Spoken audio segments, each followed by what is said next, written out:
Hey everyone, I'm not sure if I got kicked off. We're having some serious internet troubles today at our office, so I apologize.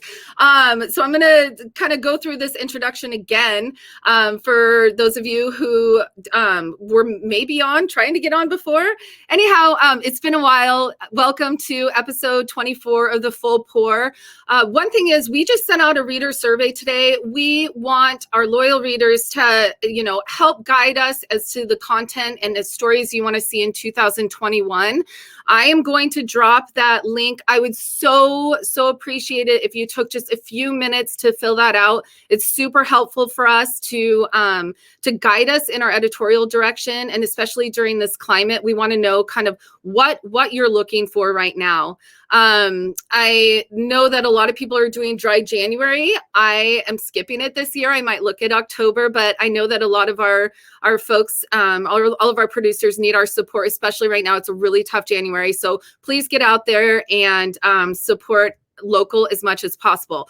So for those people that are doing dry January, I wanted to bring on a very special guest, Jason Scherer.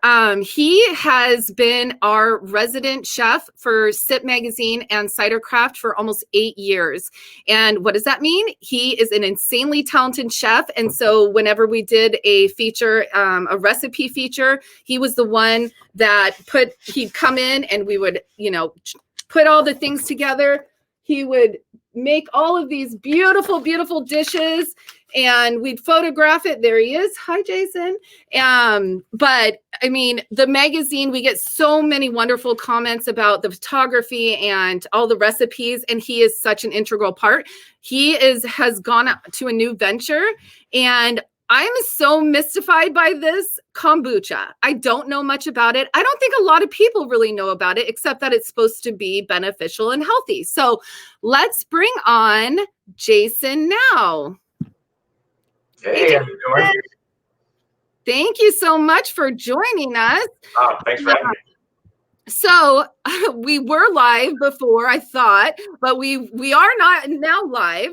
So why don't you give us a little introduction as to, how you, moved from being, an amazing chef, which you still are. I'm sure you didn't lose that ability, but what made you get into kombucha? And yeah, absolutely. Really, I tried all different styles of food and all different kinds of things. Sorry, I clearly know what I'm doing. I did before. Okay, there you go.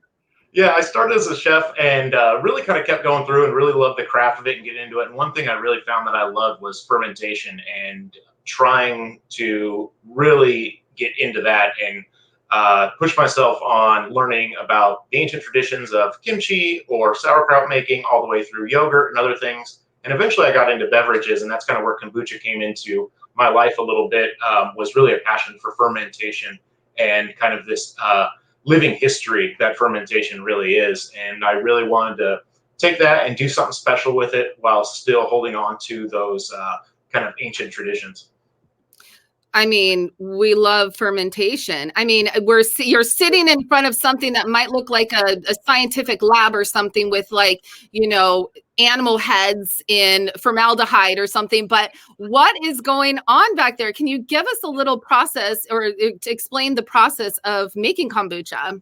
Yeah, absolutely. Simply put, kombucha is a fermented tea. So that's really all it is 3 ingredients, which is going to be your tea, some kind of sugar, usually cane sugar that the culture will eat, and then the culture itself, which is doing the fermentation.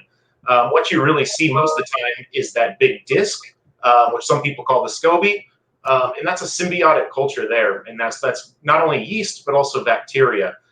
So in a similar way to beer, where you would put a brewer's yeast in and ferment malt sugars, this is a culture that lives in tea and off of sugar as its fuel source.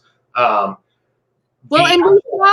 we saw, or I posted today on our Instagram, a picture of you holding this thing that literally looks like some sort of organ. Like, how fast does that grow? I mean, what does it see as? Absolutely. So what that actually is almost pure cellulose, and it's a byproduct of the bacterial fermentation. And so what it really is what's doing the fermentation is the liquid. The mushroom or the disc or the SCOBY, whatever you want to call that, the pellicle, is actually a byproduct of that. Similar to like a snail and its shell. The shell is what you would be picking up there. But that really is just a byproduct of bacterial fermentation, and you find them on other things too, like vinegar will make them as well, sometimes referred to as the vinegar mother. Yep. And so that grows pretty quick. Within a week, you'll a pretty thin layer across the entire surface of the fermentation vessel. And then after that, it'll start to get thicker and thicker, and then usually where it'll split off and duplicate itself, and that's what you kind of use to transfer to different jars, or if you want to give one to a friend. Science is wild. So you can literally cut off a piece of it, give it to somebody else as like a sourdough starter kind of thing. Exactly like that. It's very similar in that to that. And same thing where you keep feeding it that way. You're going to take out the finished kombucha once it's done, put in fresh sweet tea that isn't kombucha, and it'll continue to eat that. And really what's amazing about kombucha as well is that it's not really a lab grown thing. So any kombucha you've ever had or what we grow behind us are all basically the children of an ancient line of yeasts and bacteria that have been around for thousands of years. That's so awesome. So, I mean, let's go into some of the health benefits with kombucha. I mean, I've seen all these claims of can cure cancer, can, help with your gut health, tell us a little bit about that. Yeah, absolutely. So you hear some big words when it comes to kombucha and why people say it's really great for you. One is probiotics, which are very popular right now. And all that means is that the bacteria that live in your gut, it helps replenish those, it helps add new ones, and increases your gut flora is what that really does. So that's one part of the beneficial or the health benefits of kombucha would be the probiotics. Another one, even more so than probiotics, is the beneficial acids that are produced in the fermentation. So anything you've heard about apple cider vinegar being good for you, or anything like that, vitamin B12, acetic acid, all these vitamins and acids are produced in the fermentation process. It gives it that sour flavor that we like, but it also is really good for your digestion. Almost more than the probiotics themselves are those beneficial acids and vitamins. And then the third thing being that it's tea-based, and so you still get all of the benefits of drinking a green tea and those antioxidants or black tea. So it's kind of a three-headed monster of good health. Yeah. Do you use a specific brand of tea? Yeah, we have an amazing tea supplier. It's called CNC Fine Tea. He's a tea master. He has tea gardens in China and in Taiwan. And grows tea specifically for us and what we do. Really just knowledgeable guy. We mainly do oolong tea, but we also branch out in other teas like pu'er, green, black tea. And most of that comes from personal preference on what you like to drink and the flavor you like, similar to malt and beer, whether it be a light lager or like a darker stout. Same thing with tea on what your kind of final flavor profile you want it to be is. That's awesome. Okay, so why don't we get into tasting? So here's the thing, folks. If you're missing your red wine during dry January, we have a solution for you. Jason is doing some super, super cool things. And we are going to talk about this one today. And it is called the Piquette. And this is made with 100% state or Washington State Syrah and Cabernet Sauvignon grapes. Now, how is that introduced into the kombucha process? Because these are, I'm assuming, old pressed grapes that they've pressed already to get the juice. So you're getting like the pomace, like the skins and the seeds and all of that, right? Exactly. So what this kind of came from was that we do tea-based kombucha. We also have a hibiscus-based kombucha, which is tea-free, but also contains some tannins and things that the culture will live in. And as I got to thinking about it, I was like, well, if there's tannins in tea that kombucha can live in, then why not try it with wine grapes, which are high in tannins, as we all know. Yeah. So that's kind of where the idea for this kind of came behind. Piquette is traditionally spent grapes or pomace after the wine has been pressed, and then they'll soak it in water and then re-ferment it. And it makes a very thin, alcoholic 8 or 9% ABV. That's kind of traditionally what Piquette is. And again, it's something that has been done in Greece and France and other places for thousands of years. It's basically reusing something for kind of the farm workers. And what we do is something similar, but we actually end up taking the spent Cabernet grapes, boiling them for a while, and then fermenting them with kombucha culture, which the culture seems to love and grows great in. So it kind of has this similar to effective tea, where it's using the tannins and other things that are present in the grapes to fuel itself and grow, but no tea and no caffeine. It's wild. I'd have to say, I definitely get the tannins and the red, like the wine grapes for sure. It's super awesome. It's like a sparkling wine, but it also, you definitely can taste the kombucha side of things. I can definitely taste some of the tea, and there's a little bit of that acidity from like vinegar, but it's not like, there are some kombuchas I have to say that I've had that I'm just kind of like, I can't go there. It's like drinking vinegar. It's just a little tough for me. But this is insanely approachable. And so there is 0.5% ABV in here. That's like trace ABV. Let's be real. I mean, it's essentially nothing. Exactly. That's exactly what all kombucha is. Real kombucha will always have trace alcohol in it, whether it's made from tea, whether it's made from hibiscus or grapes. It will always, unless it's pasteurized, which you really don't want to drink that anyway. So that under 0.5% is really what it is. So again, it is, you're not going to get intoxicated off of that. And there's actually a little bit of health benefits to that alcohol in there. And that product there is just one of those things that is, and you do get all that. You get the flavors of the red wine and stuff, but with also the flavor that the kombucha strain imparts in yeast, bacteria, a little bit of that acidic vinegar flavor, but not too much. No. What kind of tea did you use to make this? So the red wine one is actually 100% tea-free. It is literally just Cabernet grapes. So it's no caffeine, it's no tea. It is truly spent grapes, which were headed for the compost bin, given new life, and turned into a beverage. Zero waste. And in fact, you reached out to me looking for some cider pomace, from doing an apple press. And I know you're still kind of working on that, but tell me how did that differ than using these spent red wine grapes? Yeah, so I've done the red wine kombucha here, the Piquette kombucha, for a couple of years now, and it's always just worked great. And so in doing this for my company and on a larger scale, I kind of thought, well, maybe let's try and do an apple one with some cider ones. And we got some pomace from some apples and did the same thing, and it didn't quite take as well. The culture didn't seem to love living in apples quite as much, and there might be some way to go back and forth and maybe add a little bit more, take something out. But the red wine one was a hit from day one, and actually kind of started with a lot of people in my friend group and stuff just asking me to make it so they could have it at the end of the night, or do a dry January, take a week off, or whatever you like to do.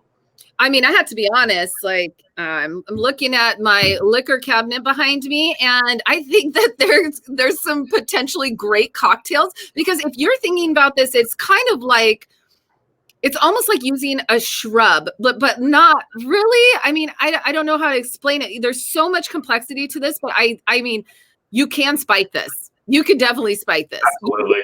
Yeah, a lot of our kombuchas go great with spiking, or if you just want to do a little more mindful drinking and have something that isn't a soda as your mixer, it's also great for that, because it does kind of itch a lot, or scratch a lot of those itches in whether it kind of tastes like wine, it kind of tastes like grape juice, it kind of has like that acidic lemon lime ACV kind of thing going on to it. A lot of things go really well in there. I mean, I feel so healthy already. You look healthy. No, this is so cool. And like you said, I mean, I love the fact that you're trying to utilize things that would just be thrown away anyway to re-energize it and reuse it and find really creative ways to do that. I mean, can you tell me what the retail is for this bottle? Yeah, the retail on that is 15, and that's on our website as well for 15. So it's a really a nice deal. And if as a gift to someone who maybe doesn't drink as much, or if you have a friend who abstains from alcohol and you guys are having a part of your game night, it's really a nice way to kind of like bridge that gap a little bit. And it doesn't. I'm not saying it's a replacement for red wine, but it can No, definitely be a switch hitter. it is. It is. I am so pleasantly surprised. I've been holding on to this since you dropped it off at the office because I knew we were going to do this. And I'm like, well, I'm just thirsty and there's only alcohol in the office. That's just how it happens over here. But I mean, this is like, I'm telling you guys, if you are, like I said earlier, if you're kombucha curious, like I would start with this one if you're like a wine drinker, because I mean, and it is, like you said, it's such a great gift. There are, you do, I have a lot of friends that actually don't drink, and I'm always like, well, what am I going to do? Bring LaCroix to them or something like that? This is such a cool alternative, and also supporting craft. Yeah, the Washington wine business is close to my heart as well, and I just love everything about it. It's unique to our region of the world, and I think it kind of plays into all of that synergy. Totally. Melissa says, if you open the bottle, how long do you have to drink it all? Like, how long? It's a carbonated beverage. It's not going to go spoil in any way. You're going to lose some of the fizziness. We give 3 portions per bottle, but we actually also have that available in cans as well. Oh, yeah. So obviously this is not what you started with. What was the first flavor that you were like, this is going to be one of our flagships? Yeah, the first thing we did was we do an oolong based, which is in between a green and a black tea, has a lot of floral notes to it, and that's the base that we use. And then our flagship would be our cardamom rose. So it's whole cardamom pods and real rose petals, no rose water or anything. Very intense, intoxicating kind of flavor to it, not alcohol-wise, obviously.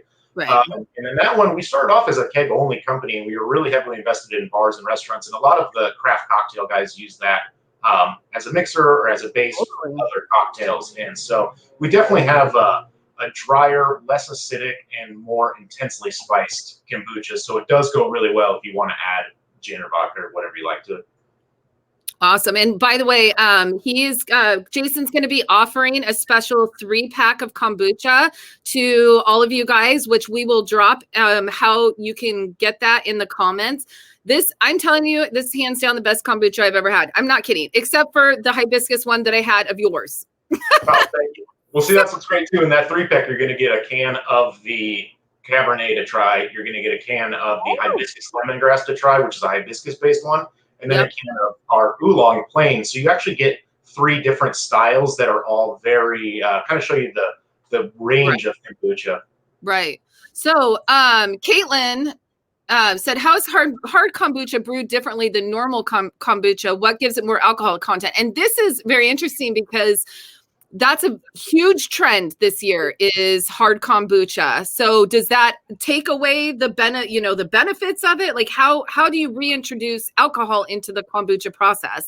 Totally. So kombucha itself is a symbiotic culture. It requires to stay in balance to keep living, right? Between the bacteria, between the yeast. So there are things like brewer's yeast in kombucha, but they're very limited. Whereas a brewer's yeast will live in higher alcohol. That's how we make beer and wine and things like that. Kombucha SCOBY will never really get that alcoholic. It just doesn't want to. It wants to stay under a certain percentage alcohol. So what most hard kombucha is made is you ferment kombucha non-alcoholic, like we do regular, and then you would put it into a carboy with an airlock and add a lab-grown strain of yeast, like a brewer's yeast, and then let it continue and become more alcoholic. So that's kind of a dual process fermentation. It doesn't really take away any of the benefits other than that there's more alcohol in it. But that's how most hard kombuchas are created, is that kind of extra step of, okay, we have plain non-alcoholic kombucha done. Now we need to add a yeast strain that will take that alcohol content up. My lovely mother, hi Mom, you're so sweet. Does the type of starter you use affect the taste, or is it just the type of tea used? The type of the tea is the main one that you want to that affects what your flavor is the final one. Most people will start with just a really intense over fermented kombucha as their starter tea, and then use that to start batches of kombucha. We actually have a starter culture of the red wine, the Cabernet one. We have a starter culture of hibiscus, a starter culture of oolong. So we have specific starter cultures that we almost have like a living library that we use. But for the most part, it's legit. It is legit a living library. It is. Yeah. It is the weirdest looking process of any fermented beverage I've ever seen. Like, I love it. It freaks everyone out who comes down and sees it. Like, what does that feel like when is it like a hard goo? Yeah, no, it's actually, I got one right here. It's more like cellulose or like rubber. It's pretty hard. You know, you think it's gonna be like a jellyfish or something, but it's pretty tough to get through. This is an old one here. You actually end up with a lot more of these than you can ever use. Oh my God. I mean, but they are a very unique thing, and there's many different types. Alien style. Now, what do you do? Like, do you ever, at what point do you throw away a specific starter? Or is it something that just keeps going and you just keep reusing because it keeps growing and living? Yeah, for the most part. And most home brewers will brew tea, pick up that mat, that pellicle, and set it into their fresh tea and use that to brew with. And then what you actually want to do for like a professional, or if you're at home, is most of them don't even use that. They will just use the acidic starter culture to ferment and go with that, and then just take it off every time the batch is done. So kind of, some people like to leave them in, some people like to take them out. It's not necessary for the fermentation. And then you definitely want to, after they get, I usually go, if they get above a half-inch thick, I'll take it out because it's just too much mass. The first time we started doing this, we left it in there for a while, and it was hard to get out of the tank. Oh yeah, I'm sure. It's like grabbing a freaking octopus out of the tank or something. Oh my gosh, that's so weird. Grow and grow. Well, yeah, no kidding. So what's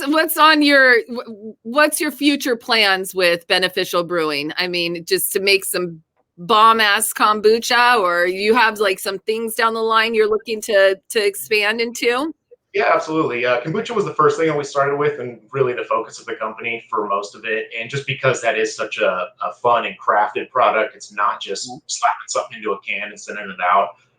But we do have actually some plans for some other drinks down the road, including some bottled teas and things. But also we've been working on an apple cider vinegar tonic with some turmeric and things like that, and a few other wellness beverages, which is a big kind of trend right now. But also doing that in a way that is like true to us. Well, just so you know, the #1 most read article on Cidercraft, our Cidercraft magazine website, is the health benefits of apple cider. Yeah. I mean, it is just like, it is like every year, and I think it's been up there for like several years, and like every year it's still like the #1. I mean, because people do want to like find things that, you know, they can imbibe on and, you know, feel healthy, feel like it's giving you some additional benefits. So absolutely. And you know, everything's not for, I mean, some people don't really like the taste of vinegar, so maybe the kombucha may bother. Other people really don't like kind of that yeasty fermented thing going on, so maybe they like the apple cider a little bit more. So there's a lot of options out there. I love that. So what is behind you right now? Is that tea? Yeah, so these are actually the fermentation vessels, part of them that we use here. You can see some are kind of empty and some are full. Kombucha, unlike alcohol, needs air, so you don't do any kind of airlock on it. And it just kind of keeps going that way. And then what we have over here a little bit is our really acidic over-fermented kombucha that we use to start with. So that will lower the pH to a safe level, so nothing harmful can grow in it, and then the fermentation can start. Wow, that's so cool. Well, does anybody have any additional questions before we give you guys some offerings here? I mean, I know my whole family's online, but they always are for this stuff. Thanks, family.